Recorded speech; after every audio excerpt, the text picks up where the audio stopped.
বাকিতে সিঙ্গারা না দেওয়ায় ওয়াসিফ মিয়া নামের এক হোটেল ব্যবসায়ীকে গুলি করে আহত করার অভিযোগ উঠেছে গোপাল প্রামাণিক নামের একজন ক্রেতার বিরুদ্ধে। এ ঘটনায় দোকানিকে বাঁচাতে গিয়ে আরও এক নারী গুলিবিদ্ধ হয়েছেন।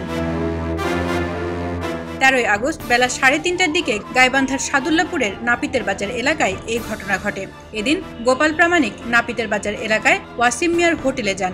সেখানে তিনি বাকিতে সিঙ্গারা চান। ওয়াসিম মিয়া টাকা ছাড়া সিঙ্গারা দিতে রাজি না হলে শুরু হয় তর্ক।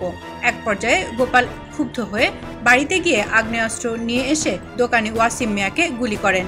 এ সময় ওয়াসিম মিয়াকে বাঁচাতে গিয়ে সেলিনা বেগম নামের এক নারী গুলিবিদ্ধ হন।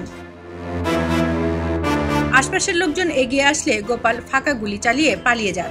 পরে স্থানীয়দের সহযোগিতায় গুলিবিদ্ধদের উদ্ধার করে গাইবান্ধা জেনারেল হাসপাতালে নেওয়া হয়। বর্তমানে আহতরা চিকিৎসাধীন রয়েছেন। LME সার্টিফাইড বিশ্বসেরা কপারে তৈরি ওয়ালটন কেবলস, যা আপনার স্থাপনাকে রাখবে সব সময় নিরাপদ। বিষয়টি নিশ্চিত করেছেন সাদুল্লাপুর থানার ওসি তাজউদ্দিন খন্দকার। তিনি বলেন, বিষয়টি খতিয়ে দেখা হচ্ছে। গোপালকে আটক করতে পুলিশের অভিযান অব্যাহত রয়েছে। এ ঘটনায় থমথমে অবস্থা বিরাজ করছে এলাকায়। খবরের কাগজ, নিখাদ, নির্ভীক, নিরপেক্ষ।